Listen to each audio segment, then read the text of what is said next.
Hello. It's not my memory, but I'm okay at the moment. Hi. Welcome to Monday, and it's 8:30, so reasonable time today. And damn, my hair looks good. So yeah, yesterday it was still wet from the shower. So today we're all smooth. So this is the first time I've washed it since having it cut, and it dried quicker. I'm happy about that. Uh, so I think I told you about the lady who, despite not actually sitting up in the break area, has her seat. Well, she hasn't really been fasting much the last couple of weeks because they've been a decorator and redoing the area. It looks nice. Basically, I've added extra paneling so the because it's on a mezzanine, so adding extra paneling to make the walls higher, and then painted it all white, and then the I-beams have all been painted black, and it's very nice, very clean looking. And so the chairs were all pushed, tables and chairs were all pushed back. So I was like, oh, okay, I'll just have a quick rejig. She can have her chair roughly where it was. I'll just move this along and slide that along there, and then everyone's thing came back up, and it was all arranged together. So I'm like, oh, screw it, I'm going to move this about because I want to sit down. And like, she's basically, who keeps rearranging this? And I think it looks nice this way. It's nice and friendly. Everyone gets to have the table. Oh, well, there's a plan. He's still doing work on it. Now, from where I was working, I couldn't see work being done on the mez, but the decorator still has left his blankets, his sheets and his paint trays and stuff. So it's possible he's still doing work up there. But I didn't see any happening today. Like, he's got plans. Oh, you can tell him then. I was like, all right then, I will. So the guy I was chatting to, like, he was like, he's been there longer than anybody else, and he's been there twice as long as she has. And he's just like rolling his eyes. I said, was that supposed to be a threat? She didn't swear at you. He said, no, she didn't swear at me. It's just so that I should tell the person personally about, messing with his plans. I'm like, okay.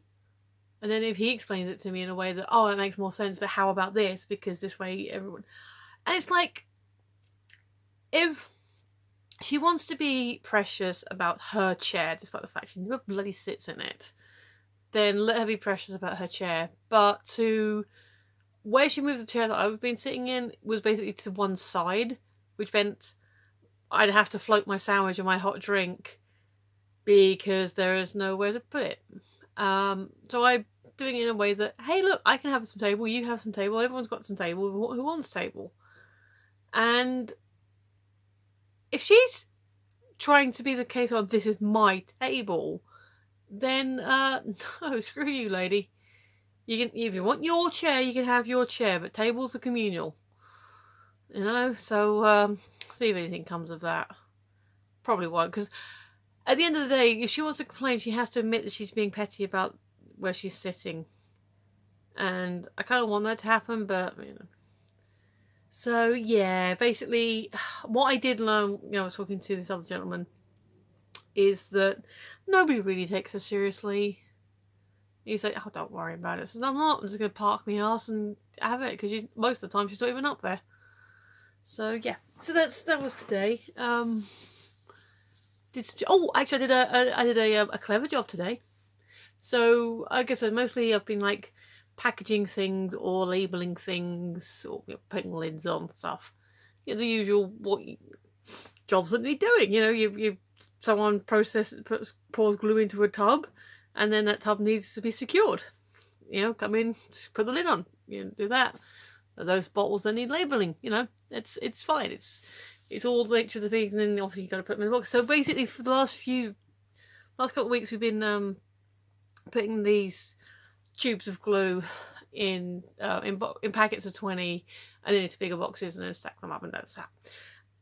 That was supposed to be a long ago job, and they reckon it could go until New Year. However, they ran out of bulk, the big barrels of glue that get decanted into the tubes. So I was like, I'll go talk to this person I was working with the other week, because I see him milling around that area in which we were working the other week. So I said, hey, I'm at a spare part at the moment. Do you have things that you need help with?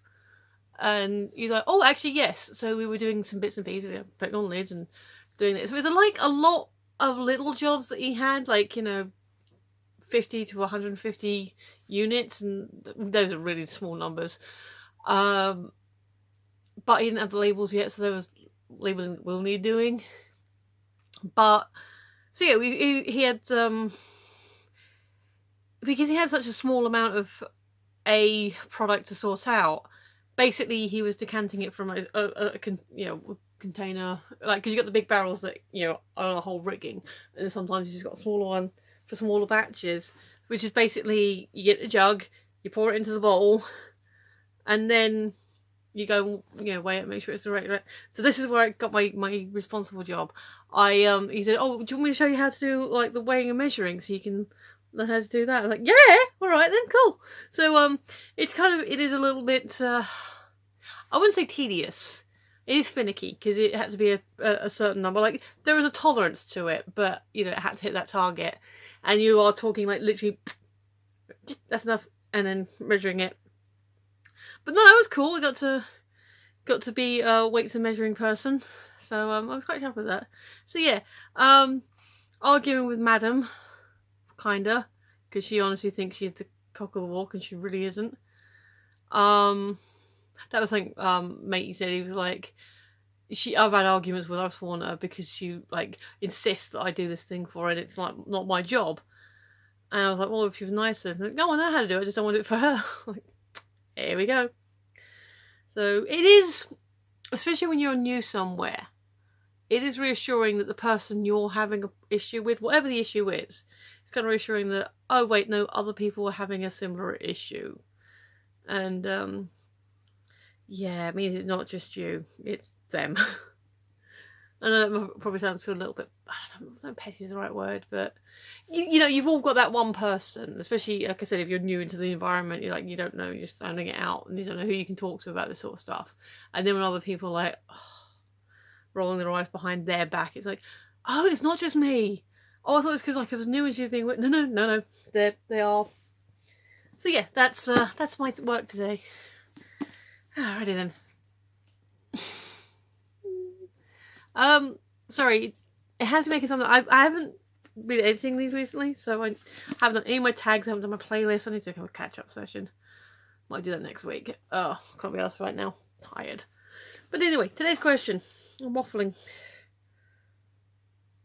Oh. Think of a time when a friend was especially brave. What happened and how did it make you feel? I don't know if bravery necessarily. I mean, okay, a couple of things.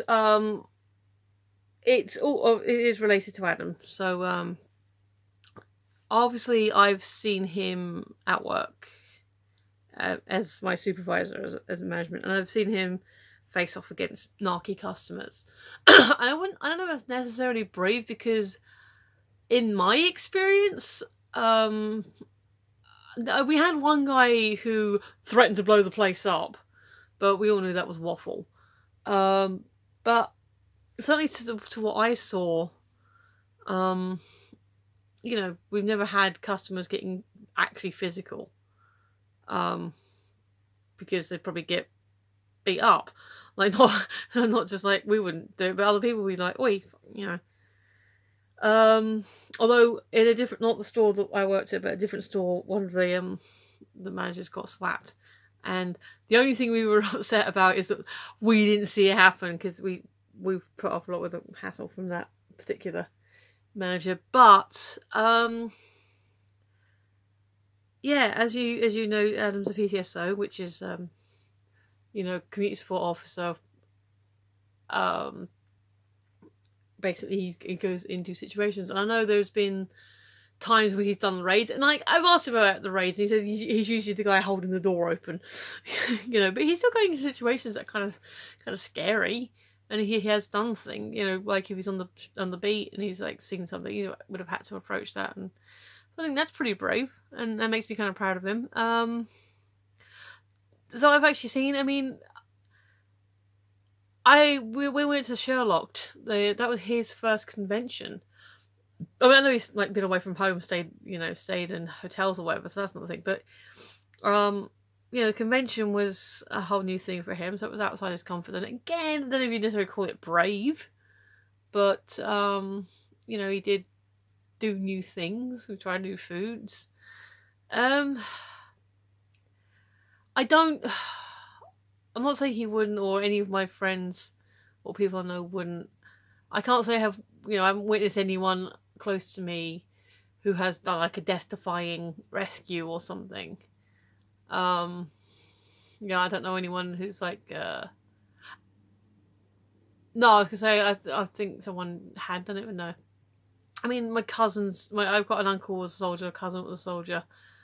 Like I said, Adam's done stuff that most people would consider brave as in his role as an officer. So, I'm proud. I'm always proud of, anyone who does something cool or brave or awesome. Of course I am. But I don't know I've necessarily witnessed them myself, what would be considered a brave act. Sticking up for your friends is certainly a brave thing. Some would consider coming out as being brave, but we knew. Almost as soon as we met him, we were like, oh, he's gay.